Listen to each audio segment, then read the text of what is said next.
Assalamualaikum warahmatullahi wabarakatuh. Perkenalkan, nama saya M. Fadil Setiawan, NIM 180422150. Di sini saya akan menyampaikan materi dari PPT penelitian saya, yaitu pelaksanaan kewenangan camat dalam membina dan mengawasi penyelenggaraan kegiatan negara di Kecamatan 10 Kota Cikarang, yang saya sudah bahas dari minggu kemarin, yaitu adanya latar belakang, rumusan masalah, manfaat penelitian, tinjauan pustaka,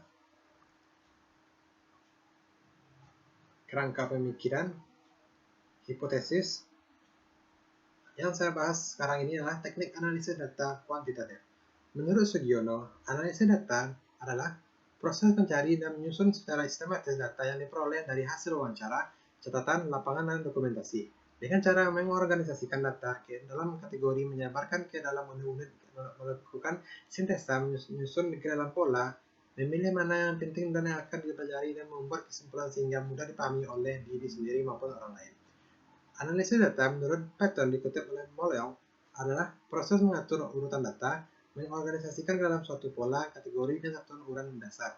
Sedangkan menurut Bogdan dan Taylor adalah proses merinci usaha secara formal untuk menemukan tema yang merumuskan hipotesis kerja atau ide seperti yang disarankan oleh data, dan yang sebagai usaha untuk memberikan bantuan pada tema dan hipotesis kerja itu. Selanjutnya itu instrumen penelitian kuantitatif. Penelitian kuantitatif berfungsi menerapkan fokus penelitian, memilih informan kepada sumber data, menilai kualitas data, analisis data, menafsirkan data, dan membuat kesimpulan atas temuannya. Informan dalam metode kuantitatif berkembang dari snowball secara bertujuan purposif sampai data yang dikumpulkan dianggap memuaskan atau jenuh atau redundansi. Penelitian merupakan key instrumen dalam mengumpulkan data. Peneliti harus terjun sendiri ke lapangan secara aktif, dan terpenting dari kegiatan penelitian adalah mengumpulkan data. Menyusun instrumen adalah pekerjaan penting dalam langkah penelitian, tetapi pengumpulan data jauh lebih penting lagi. Selanjutnya itu uji validitas.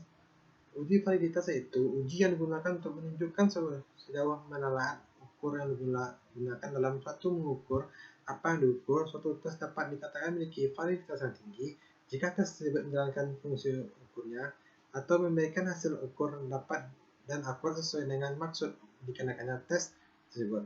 Suatu tes menghasilkan data yang tidak relevan dengan tujuan diadakannya pengukuran dikatakan sebagai tes yang memiliki validitas rendah. Selanjutnya itu uji reliabilitas.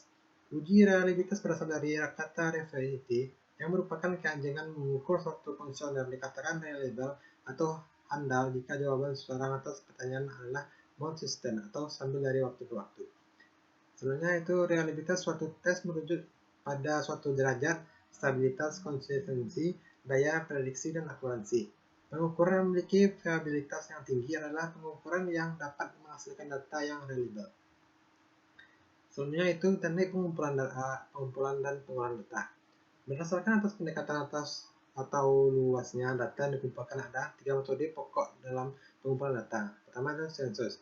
Ditempuh dengan cara mengumpulkan informasi yang dibutuhkan dari seluruh unit populasi dan berhubungan yang dapat dalam populasi. Selanjutnya itu survei. Dengan cara menghubungi sebagai atau kelompok tertentu dari populasi berhubungan adalah dalam area penelitian tertentu guna mengenali informasi yang dibutuhkan.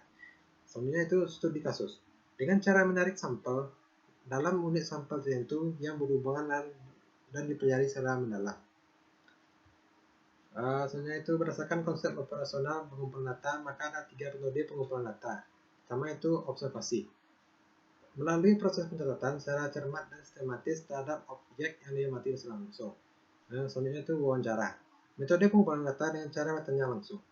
Selanjutnya penyebaran daftar isian atau angket. Daftar isian yang memadai sebagai bahan dasar pengumpulan informasi serta informasi tentang keberadaan calon responden di mana mereka bermukim. Itulah yang saya bisa sampaikan. Terima kasih. Assalamualaikum warahmatullahi wabarakatuh.